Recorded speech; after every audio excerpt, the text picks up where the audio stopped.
Hello नमस्कार, कैसे हैं आप? उम्मीद है कि आप बेहतर होंगे और आप सब स्टूडेंट्स अपनी पढ़ाई-लिखाई ठीक से कर रहे होंगे। स्टूडेंट्स, हम लोग पढ़ रहे थे टाइम टेल्स बुक क्लास 7 की सोशल साइंस की टाइम टेल्स की बुक हम लोग पढ़ रहे थे और उसमें हिस्ट्री के 1, 2, 3 चैप्टर मैंने कर रखे थे। 3 का मैंने केवल पहला पार्ट किया था और अब मैं आपको लेकर के आ रहा हूँ आपके सामने जो नंबर 4 आपका नंबर 4 चैप्टर है द मुगल एम्पायर। तो ठीक है, तो अगर आपने वो 1, 2, 3 नहीं देखे हैं चैप्टर तो वीडियो के डिस्क्रिप्शन में ही आपको लिंक मिल जाएगी, वहाँ से जाकर के आप इसको देख सकते हैं। तो आइए बिना देर किए हम लोग क्या करते हैं कि चैप्टर 4 की क्लास हम लोग शुरू करते हैं। तो चलिए शुरू करते हैं। यहाँ लिखा हुआ है the first battle of Panipat marked at the end of Delhi सल्तनत। कि जो पानीपत की जो पहली लड़ाई हुई थी, पानीपत के मैदान में 3 लड़ाई हुई हैं, तो यहाँ पहली के बारे में ज़िक्र कर रहा है। तो जो फर्स्ट बैटल थी पानीपत की, उस मैदान में जो पहला युद्ध लड़ा गया था, वो किसके बीच लड़ा गया था? तो बाबर और इब्राहिम लोदी के बीच लड़ा गया था। इब्राहिम लोदी कौन था? तो दिल्ली सल्तनत का जो लोदी वंश था, जो लोदी डायनेस्टी थी, उसका रूलर था। और बाबर तो आप जानते हैं कि उज़्बेकिस्तान बेस का रहने वाला था और अफ़गानिस्तान से भारत में आया था अटैक करने के लिए। तो उनके बीच जो वॉर हुआ, उस वॉर ने डिसाइड कर दिया, इब्राहिम लोदी हार गया, लोदी वंश का अंत हो गया। लोदी वंश में उसके बाद कोई शासन करने वाला बचा ही नहीं। तो बाबर ने आके टेक ओवर कर लिया ग्रेट मुगल एम्पायर और इस हिसाब से बाबर ने मुगल वंश की नींव डाली। The last ruler of the Lodhi dynasty, उसने किसको हराया था, डिफीट किया था? इब्राहिम लोदी को, जो लोधी डायनेस्टी का आखिरी सुल्तान था या शासक था। और ये लड़ाई हुई थी 1526 में, 1526 में, and establish the Mughal empire in the Indian subcontinent.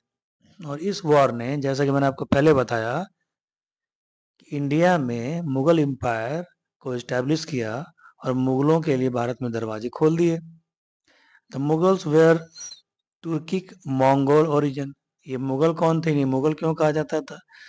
तो ये तुर्क और मंगोल की प्रजातियां थी। ठीक है, ये तुर्क और Mongol origin and ruled over the early 16th century in the mid 18th century। और अर्ली 16th सेंचुरी से लेकर के और मिड 18th सेंचुरी तक जो है कि इन्होंने यहाँ भारत में अपना शासन स्थापित किया। तो सबसे पहला जो मुगल सम्राट बना, जो मुगल एम्परर बना, उसका नाम बाबर था और वो फाउंडर भी था। उसी ने ये क्या कहते हैं, इस डायनेस्टी की या वंश की नींव रखी थी। Zainuddin Muhammad Babur was a descendant of the Turkic conqueror Taimur. जो तैमूर था, ठीक है, तैमूर ने इंडिया पे अटैक अप किया था 1398 में। तो तैमूर लंग जो था, उसका ये डिसेंडेंट माना जाता है, यानी उसी के खानदान का ये माना जाता है। On his father side from the Mongol, और पिता के साइड से वो मंगोल था, यानी उसके पिता जो है कि मंगोल थे। रूलर चंगेज खान, उनके पिता जो थे मंगोल थे, और Genghis Khan and Genghis Khan on his mother side. और माँ के माँ के स्थान से वो कैसा था? तो चंगेज खान का वंशज था, यानी माँ जो उनकी थी, ठीक है, Mongol ruler Genghis Khan on his mother side. तो फादर के साइड से तो वो आपका क्या था, तैमूर के साइड का था, लेकिन माँ के साइड से वो क्या था, मंगोल था। यानी उसकी माँ जो थी वो चंगेज खान के पीढ़ी से बिलोंग करते थे। His ancestral kingdom was Fergana, उसका जो पैतृक जो देश था वो क्या था, फरगना था, अफगानिस्तान के पास है। ये आपका मध्य एशिया में, अफगानिस्तान से थोड़ा सा दूर जब जाएंगे आप, उज्बेकिस्तान के आसपास, तो वहाँ पे आपको चीज़ मिलेंगी। सेंट्रल एशिया में है ये Fergana. Babur lost his father at the early age, Babur के जो पिता थे उनका जो देहांत था वो बहुत पहले हो गया।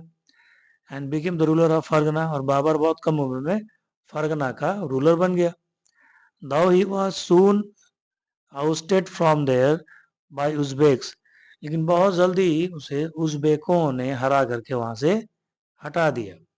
However he did not give up and overcame his difficulties, लेकिन उसने हिम्मत नहीं छोड़ी और उसने तैयारी की और जो भी कठिनाइयाँ थी उनका सामना किया और करेज एंड डिटर्मिनेशन, उसने करेज दिखाया, उसने डिटर्मिनेशन दिखाया।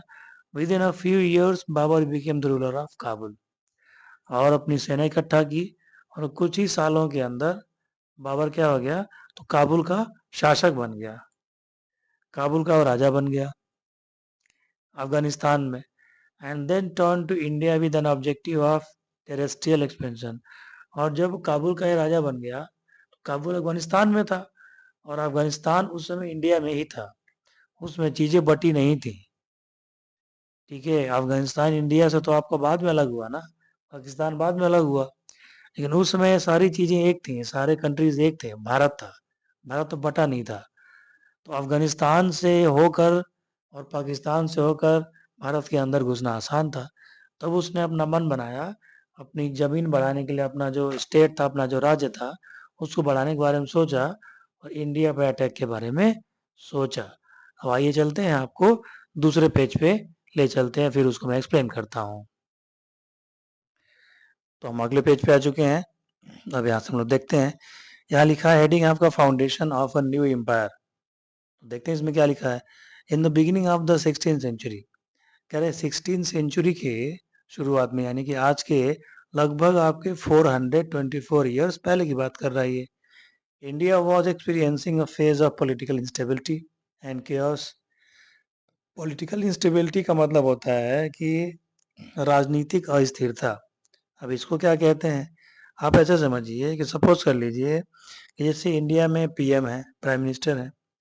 ऐसा हो कि प्राइम मिनिस्टर की सरकार चली जाए, बीजेपी की सरकार चली जाए, फिर कांग्रेस की सरकार आ जाए, फिर आफ्टर 2-3 मंथ्स फिर कांग्रेस की सरकार चली जाए और किसी और गवर्नमेंट की सरकार आ जाए।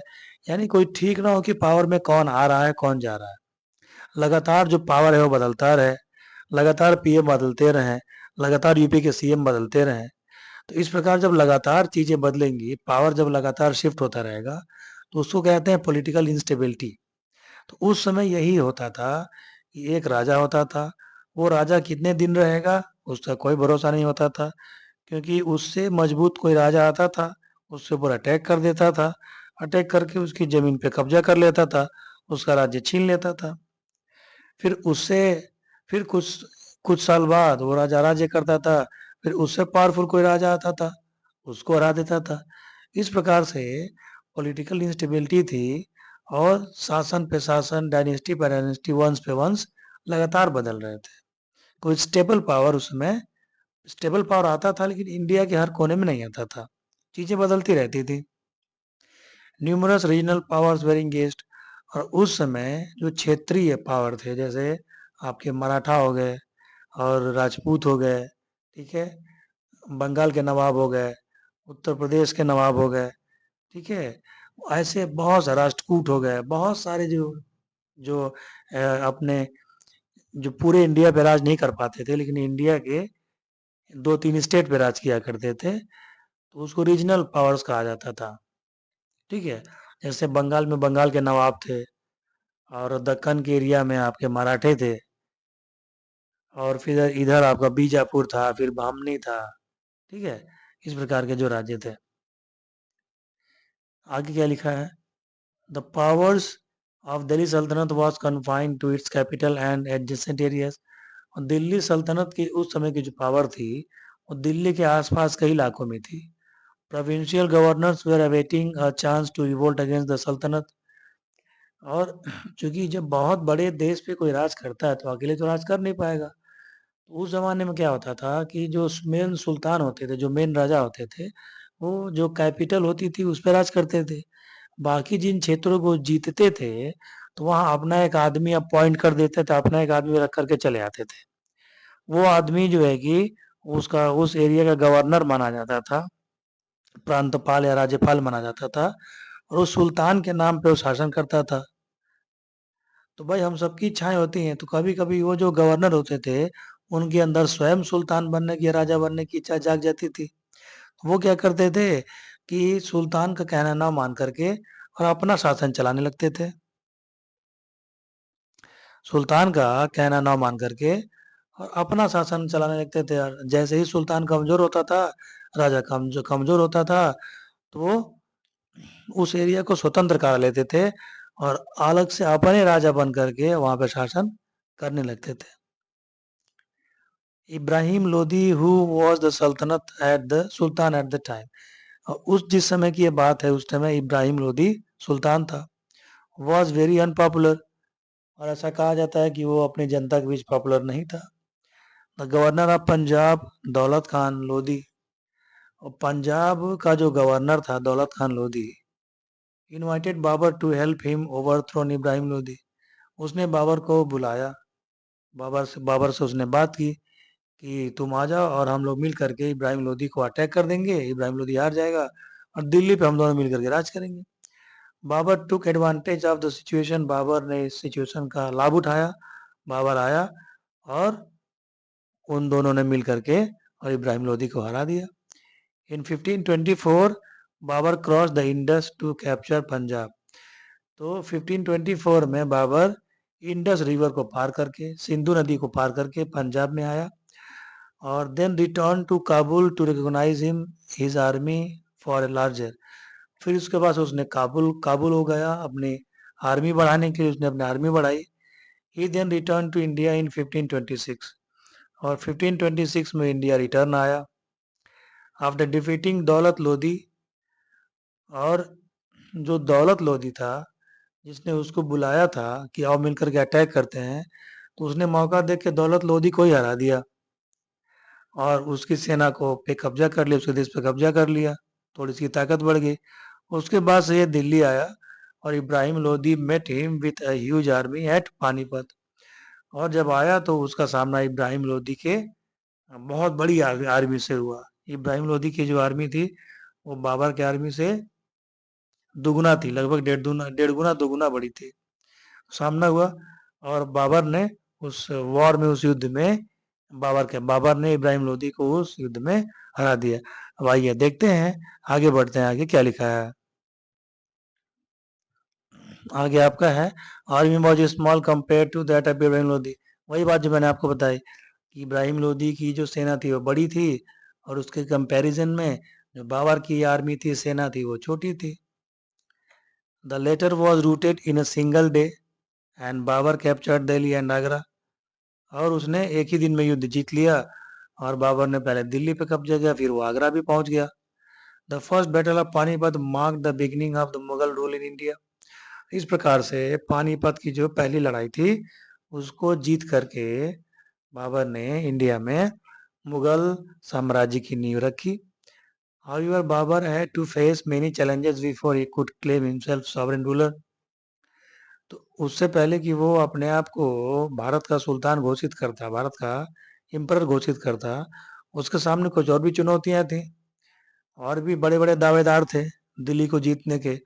बाबर के बराबर और उससे ज्यादा शक्तिशाली भी राजा उस समय भारत में थे, the Rajput under the leadership of Rana संगा, और बाबर के टक्कर का या बाबर से भी महान एक सम्राट और एक राजा उस समय था जिसको राणा सांगा कहा जाता था, महाराजा संग्राम सिंह उर्फ Rana Sanga. And the ambitious Afghan and outside of Delhi, और अफगान के और दिल्ली के बाहर जो अफगानिस्तान के जो सरदार थे, जो रोहिला सरदार थे, वो भी इस ताक में थे। As the two major threats to Babur authority of invasion of an empire, तो इन दोनों को हराना बाबर के लिए बहुत जरूरी था। Babur fought a series of battles against them to establish his power, तो बाबर को पानीपत के लड़ाई के बाद 3-4 लड़ाइयाँ और लड़नी पड़ी अपनी पोजीशन को यहाँ मजबूत करने के लिए।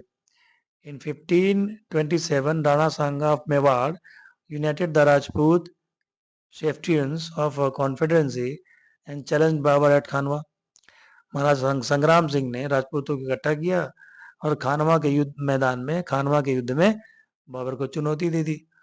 विलेज नियर आगरा, आगरा के बगल में एक गांव है जिसका नाम है Khanwa. The ensuing battle ended in the defeat of Rana Sanga, और उस युद्ध में अंत में राणा सांगा की हार हुई, thus giving Babur a strong hold over the Delhi Agra region, और इस प्रकार का बाबर का जो नियंत्रण था वो दिल्ली आगरा रीजन पे अच्छा खासा बन गया। With the defeat of Rajputs, one of the most potent challenge to the consolidation of the Mughal rule was eliminated. इस प्रकार से मुगलों के लिए जो सबसे बड़े खतरे के रूप में राजपूत थे वो हट गए. And Babur continued to capture number of fort such as Gwalior, Dhaulpura and Alwar. और उसके बाद से बाबर ने 2-3 किले और अपने कब्जे में किए, ग्वालियर, धौलपुर और अलवर का. अलवर राजस्थान में है. Another group of Rajput became powerful under मेदिनी राय. उसके बाद से राजपूत जो थे मेदिनी राय के नेतृत्व में दूसरे जगह पे अपना शक्ति बढ़ाने लगे. द रूलर ऑफ चंदेरी का ये शासक था. In 1528 Babur marched against them and captured the Chanderi fort. तो 1528 में बाबर वहां गया और उसने मेदिनी राय को हरा करके और चंदेरी के किले पे कब्जा कर लिया. Battle of Chanderi crust the Rajput power completely. और उसके बाद से राजपूत थोड़े कमजोर हो गए और वो गद्दी के दावेदार नहीं रहे कुछ सालों के लिए. बाद में उन्होंने कम बैक किया. इस तरीके से मुगल साम्राज्य की जो पकड़ थी वो मजबूत होती गई. The Afghans posed another challenge to the authority of Babur. और अफगानों ने फिर बाबर को चैलेंज किया. The Afghan rulers of Bihar and Bengal rebel against Delhi. Bihar और बंगाल के जो अफगान रूलर थे उन्होंने चैलेंज किया बाबर को. 1529 में चैलेंज किया. The result was battle of Ghaghra. और 1529 में घाघरा का वॉर हुआ in which Babur defeated the combined Afghan force and Nusrat Shah. Babur ने अफगान और अफगान सेनाओं को नुसरत शाह को हराया. Ruler of Bengal. नुसरत शाह कौन थे? बंगाल के राजा थे, शासक थे. Though Afghan power was not entirely rooted by this victory. इससे जो अफगान पावर था, जो अफगानी लड़ाके थे, जो अफगानी थे, सरदार थे जो कब्जा करना चाहते थे दिल्ली पे, तो वो पूरी तरीके से एलिमिनेट नहीं हुए. हार तो गए वो, लेकिन खतरा पूरी तरह नहीं टला. Babur did manage to keep them in check for the rest of region. तो उसके बाद से अफगान अफगान जो थे उसके बाद से आगे नहीं बढ़े, वो वहीं पर रुक गए और बाद में जाके उन्होंने अपना प्लान बनाया. Babur was skilled general and an efficient strategist. ऐसा माना जाता है कि बाबर एक कुशल सेनापति था और एक अच्छा जनरल था. ही defeated Lodhi's, Rajput and Afghans. उसने लोधी को हराया, राजपूतों को हराया, अफगानों को हराया. और उसकी सेना बहुत ज़्यादा बड़ी नहीं थी.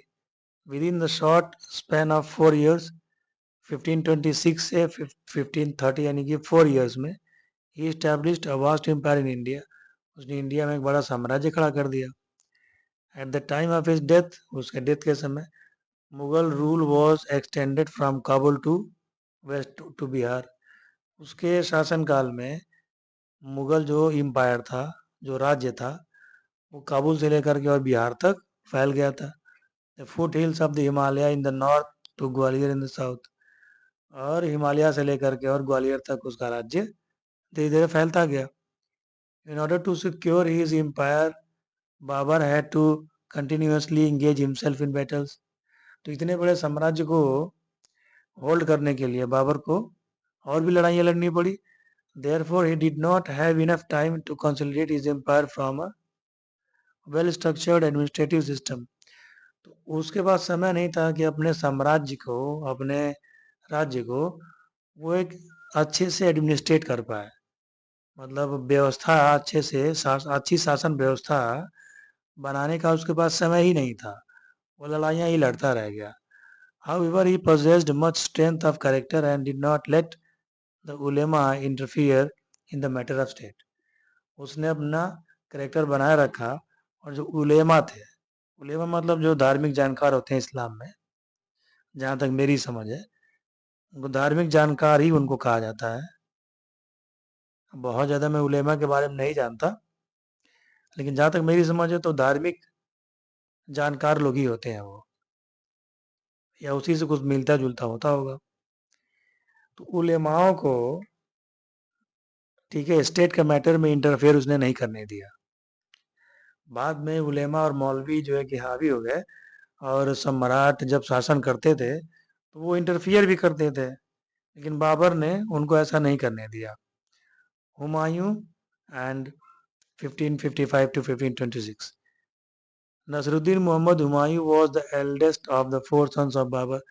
बाबर जब मर गया 1530 में, तो उसके बाद से उसका जो लड़का था, उसका जो बड़ा लड़का था, ये नसरुद्दीन मोहम्मद हुमायूं, जिसे हम हुमायूं के नाम से जानते हैं, वो राजा बन गया 1530 में।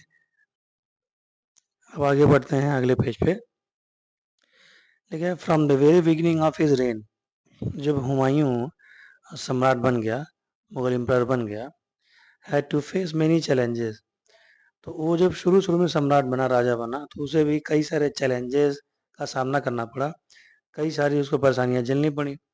The growing power of the Afghans in eastern India, eastern India यानी कि पूर्वी भारत में जो अफगान थे, उनकी ताकत बढ़ रही थी। Being the gravest of them despite being defeated by Babur in the battle of Ghaghra. हालांकि घाघरा के युद्ध में वो बाबर से अफगान हार चुके थे, लेकिन वो प्रयास नहीं छोड़ रहे थे अपना। बार बार वो यूनाइटेड होते और यूनाइटेड होकर के अपनी आर्मी बनाते और हुमायूं पे अटैक करने आ जाते। The Afghan recognize themselves in Bihar and Bengal. उन अफगानों ने अब बिहार और बंगाल में अपना गढ़ बना लिया था, वहाँ अपना स्टेट बना लिया था, वहाँ अपनी आर्मी बना ली थी, वहीं रहते थे, या फिर वहाँ से वो दिल्ली पे धावा बोलना चाहते थे। And their leader Sher Shah posed a threat to supremacy of the Mughal empire. और इन अफगानों का जो लीडर था, शेर शाह उसका नाम था, जो बाद में चल के शेर शाह सूरी के नाम से फेमस हुआ, तो वो सबसे बड़ा खतरा था मुगलों के लिए। Bahadur Shah the ruler of Gujarat and Malwa. Bahadur Shah जो था वो गुजरात और मालवा का राजा था। Also emerged as a formidable power, वो भी अपनी ताकत धीरे धीरे बढ़ा रहा था, अपनी आर्मी बढ़ा रहा था, और मुगलों के लिए वो खतरा था। He wanted to capture the throne of Delhi। ये सभी क्या करना चाहते थे कि दिल्ली के सत्ता पर काबिज होना चाहते थे। अब सबको दिल्ली क्यों चाहिए थी, आपके मन में सवाल उठ सकता है। तो इसलिए चाहिए था क्योंकि दिल्ली सेंटर था, दिल्ली केंद्र था, और दिल्ली से पूरे भारत पे कंट्रोल रखना आसान था। इसलिए भी क्योंकि जितने भी व्यापारिक मार्ग थे, बिजनेस रूट थे, वो सब दिल्ली से ही होकर के जाते थे। इसलिए जिसका कब्जा दिल्ली पर रहता था वो सेंटर पावर माना जाता था, और वो एम्पायर माना जाता था, वो सम्राट माना जाता था। राजा तो बहुत से, छोटे बड़े मोटे छोटे बहुत सारे राजा थे, लेकिन जो राजाओं का राजा हुआ करता था उसको एम्पायर कहा जाता था। तो ये सब दिल्ली के पावर को कब्जाना चाहते थे। The most difficult task for Humayun was the face of challenge of Sher Shah.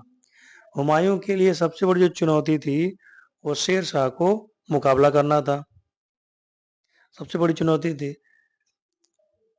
ठीक है, उसके बाद से आपका क्या है, ruler of Gujarat and Malwa.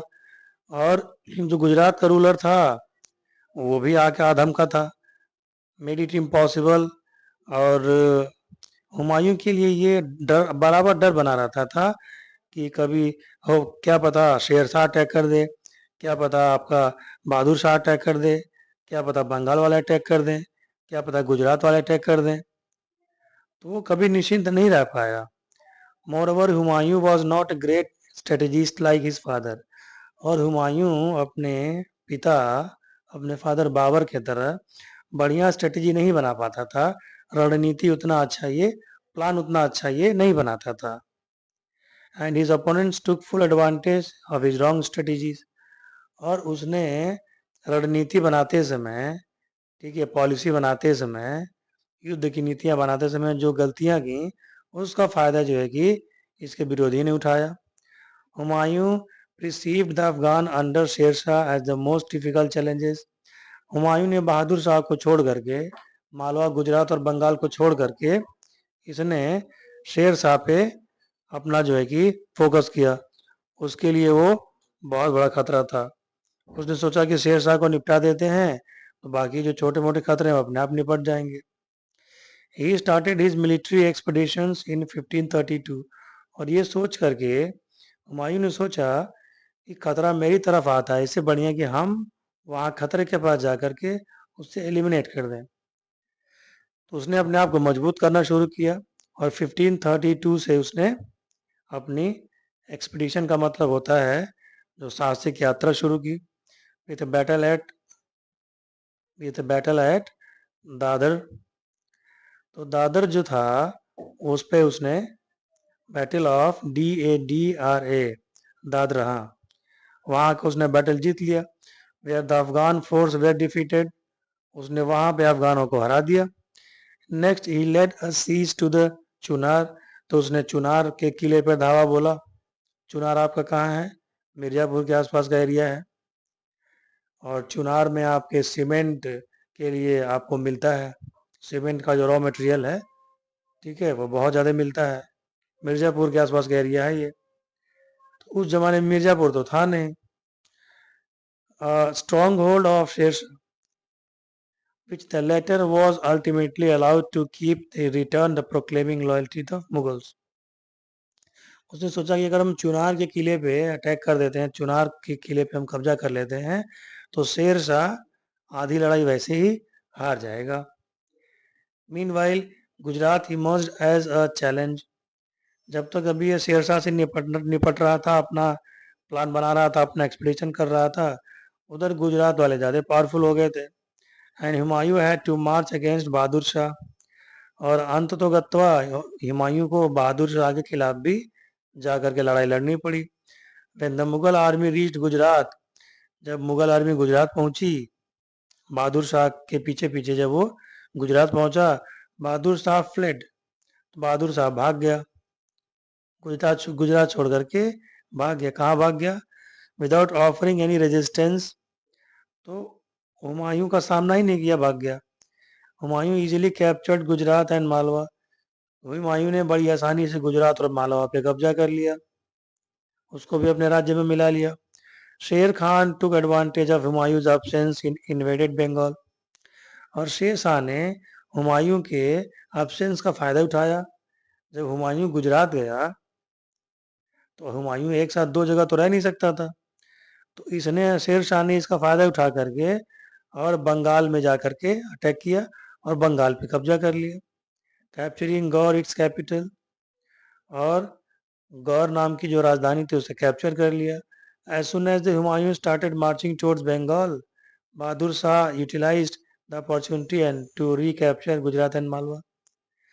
तो जैसे जब हुमायूं ने खबर सुनी कि शेर शाह बंगाल पहुंच करके बंगाल पे कब्जा कर लिया है, अब वहां से वो दिल्ली पे कब्जा करना चाहेगा, तो हुमायूं ने मालवा गुजरात को छोड़ा और छोड़ करके अपना एक आदमी वहां पे अपॉइंट कर दिया और स्वयं जो कि कहाँ आ गया?